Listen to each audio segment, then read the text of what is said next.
turn to the book of James. Book of James, chapter 2.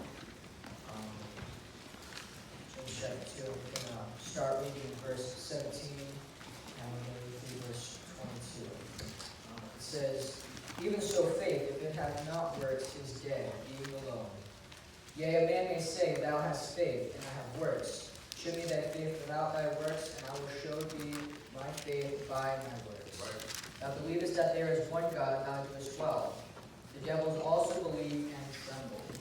But wilt thou know, O vain man, that faith without works is dead? Was not Abraham our father justified by works when he had offered Isaac his son upon the altar? Seest thou how faith wrought with his works, and by works was faith made perfect?" So a lot of times when you question someone, you tell them that what they're doing is not right, they're not doing the right things. Common responses are, "Oh, well, I have faith," or "Oh, only God knows my heart," which that's true, but also faith, when you have a certain amount of faith, it produces works. If you actually believe that Jesus is God, that you believe that He saved your soul, it'll produce certain things in your life.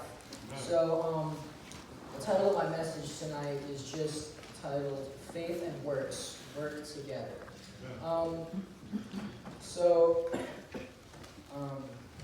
This might just be a reaction to other religions that teach that work is necessary for salvation, like Catholicism. A lot of these other different cults and stuff, they teach that you have to do a certain amount of things, that you have to be good enough to attain salvation. And so a lot of times it might be a reaction just saying, "Oh, well, I just have faith. I don't have to do anything in order to be a Christian. I don't have to do anything in order to be right with God." But that's not necessarily true.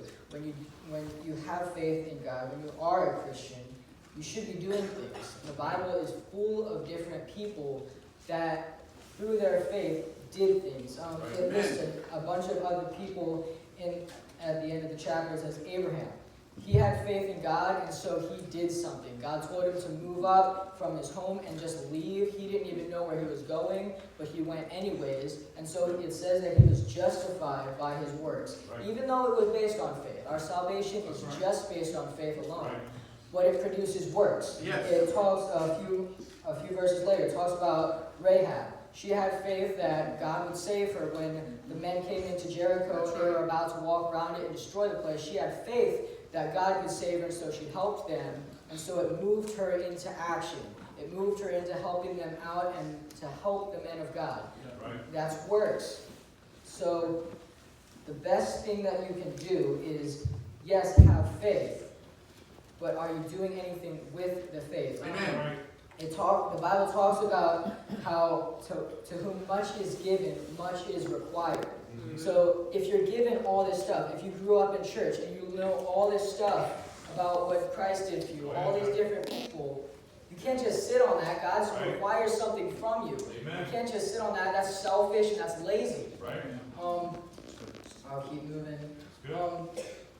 Another thing is, like I said, it might just be laziness.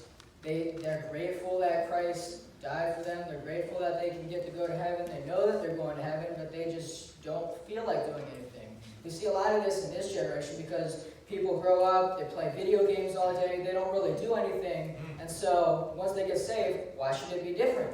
They just sit around and keep playing video games. They don't know what to do. They just don't come to church. They don't go out visiting. They don't do anything.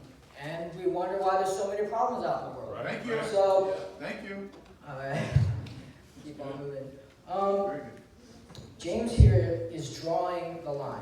A lot of times there's a lot of controversy. Oh, well, yeah, it doesn't require faith. Yeah, it might, but you also need works, or you don't really need anything. But James is drawing the line right here.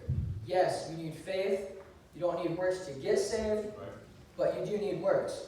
You don't do it to get salvation, you do it to please God. If you want God to be happy with you, if you want to be able to go to heaven and have God tell you, "This is my beloved Son, in whom I am well pleased," and He invites you into heaven, and you don't want God to be like, unhappy with you, Exactly. you need to be able to do what His will is for you. Amen. That's what I have for tonight. All right. Amen. So let's pray. Thank you. Dear Jesus, I thank you for this day. I thank you for the opportunity